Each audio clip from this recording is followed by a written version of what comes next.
And here we are for yet another unboxing, this one from MJX RC. It is the Hyper Go 1/12 scale 4-wheel drive brushless monster truck, item number 12212 for those of you playing at home. Very cool looking truck, promises to be quite fast. It does come equipped with a 3660 3450 kV brushless motor, a 2 to 3S 60 amp ESC and a 6 kilogram steering servo. Also included is metal diffs, metal CVDs and oil-filled shocks. And you can see here there's also an LED light on the front. No doubt this thing is going to be a hell of a lot of fun to drive, so let's get into it. Let's see what this thing has got to offer. Not a lot is included in the box, as you can see here. So straight out of the box, you're going to get the car fully assembled, the radio, and a couple of little bits and pieces.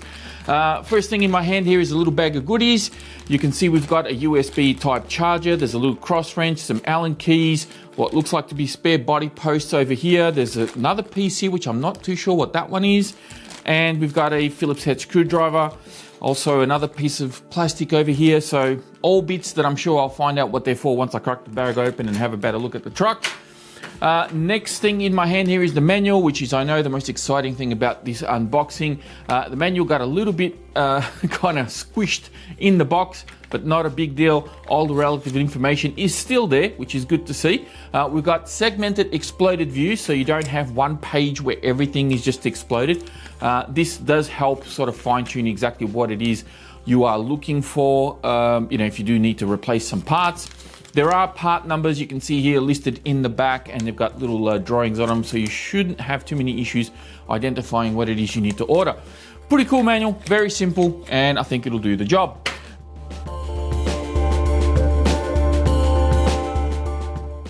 Okay, so starting things off with the radio. This is actually a pretty nice little radio. I don't have anything to really object to. Handle feels really nice. I will say that this bit here is kind of digging into my hand a little bit, but I don't think it's going to be too much of an issue.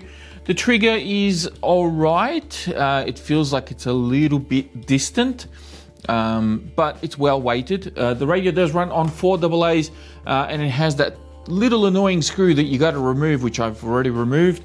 And yeah, it's got a foam wheel. The wheel actually feels pretty good as well. I think this will do just fine. Now there is a cover back here, and if I can lift it up, there's actually some controls. So we have our on and off switch just over here.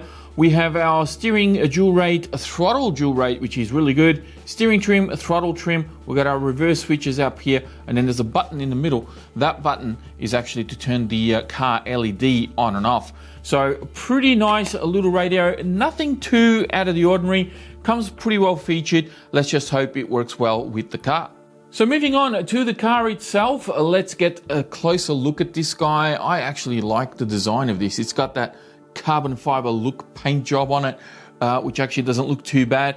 We've got body pins at the back here that are tethered on. Now notice there's no front body pins, so there's a little catch here to hook the body into. We got roof skids just over here, a nice little spoiler, which looks like it's got a little bit of flexibility to it, so I think impacts are going to be okay.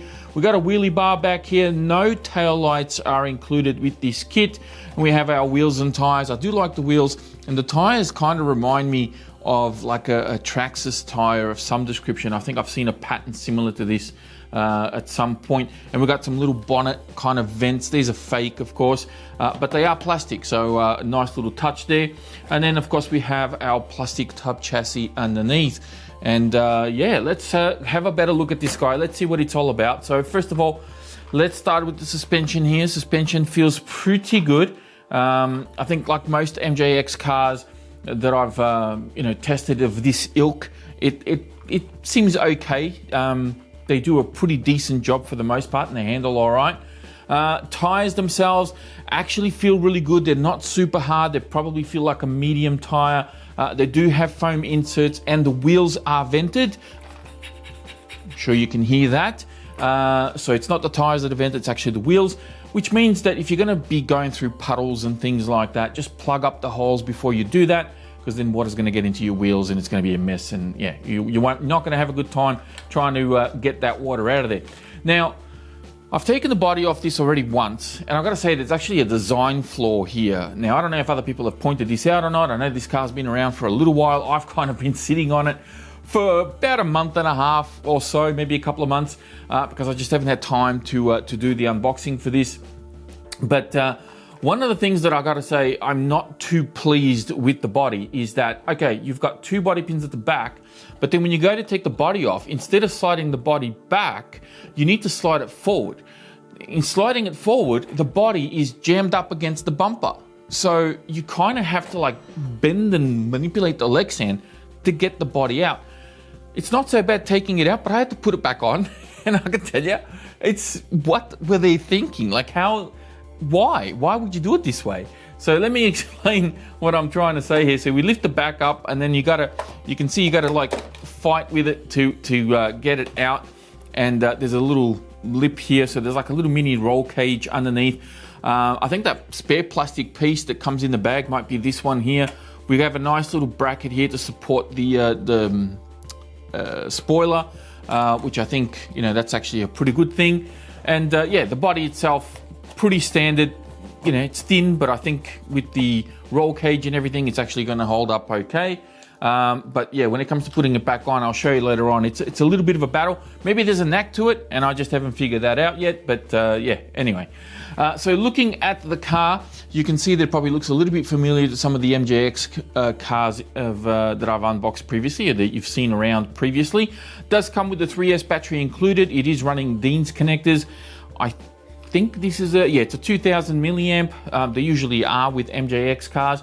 Now there is a little block of foam back here, which means you can probably run aftermarket batteries if you've got something else that you want to put in here. So that's a good thing. We've got our receiver box up here. We have some wire management that they've done, you know, just zip tied it to the tower-to-tower brace. Our on and off switch is just there. Our 60 amp ESC is on the other side, and we've got our motor just there with a nice beefy heatsink bolted onto it. As far as suspension goes, we have oil-filled threaded body chocks. Now they do come with plastic shock caps. I'm curious to see how they're going to hold up over time. And then of course we've got our wire sort of running through to the front bumper here for our LED. The LED is actually quite bright. I've turned it on before and it's actually pretty good. Bumpers and a rear wheelie bar have some give to them, so I think this is actually going to be a good thing for impacts and so forth. As always, we have a spring-loaded servo saver just there, and you can see our servos mounted upside down, which has got it's got the link connected onto all of that. We've got adjustable turnbuckles, adjustable camber links on the front. We've got CVDs on the front and CVDs on the back. We also have a metal drive shaft running all the way through that I'm sure you can see there. And then we've got our tower-to-tower braces I mentioned earlier. There's our body posts. I don't believe that these are adjustable in any way, but they do give you a spare one. So that's good. If that fails, you can replace it. We've also got 3-point adjustment for the shocks on the shock towers and 3-point adjustment on the A-arms. Should be able to see that there on the front. And on the front shock towers, I'll show you here. You can see you got a couple of adjustments there as well. So you can play around with the suspension geometry a little bit with this guy and just see how it works out. Our wheelie bar looks to be fixed. It doesn't look like there's any like adjustments or anything like that there. Shock towers are plastic, but they do look pretty beefy. Everything is running hex hardware from what I can see. Yeah, it's all hex hardware, which is nice. Nice beefy Velcro straps on there as well. The A-arms do look pretty good, nice and strong. Although I'm not a big fan of what they've done here. This isn't too smooth. Usually these kind of skid plates tend to be a little bit smooth. To have these little cross members like that, it just feels like it's going to really dig into the ground and slow the vehicle up. As with all MJX, I will point this out, there is quite a bit of give in everything, so you know you can manipulate the toe in and toe out quite easily. But that's what makes them very durable, right? Like, I mean, look at this, right? If I just compress the suspension a little bit and turn both wheels in, I can turn them fully in and lock them into place like that. So this allows them to be quite durable when you do have impacts. It's one of their biggest pros with MJX, makes them very, very durable, but you do lose a little bit of precise driving if you know, you do want to actually drive these things properly. So they are definitely 100% a basher vehicle. you're going to be struggling to sort of get any tunability out of this for precise driving. It's just something to keep in mind. It's something that I've noticed with all MJX cars. And this isn't a con, this isn't me having a dig at them. It's just, that's how they are. These cars do really well for durability, and that's their compromise. So, and given the price point that they are too, I mean, if you want something that's going to be, giving you more precise driving, then obviously you're going to have to pay a little more and look elsewhere. I think, in a nutshell, I think I've pretty much got all the features and everything on this guy. Now, let me show you how I put this body back in. I'll try, before I try to put the latch in first and then flex the Lexan over the bumper. Let me try the other way. I'll put the Lexan in first, flex it forward. Okay, well that works. That works. All right, so that makes it a little bit easier. So you got to put the body in there first, push it forward, flex it, and then push down and slide back, and it seems to be okay. If you try to do over the bumper like I did before, yeah, it's a bit of a nightmare. So body pins go in the back here, and yeah, let's wrap this up.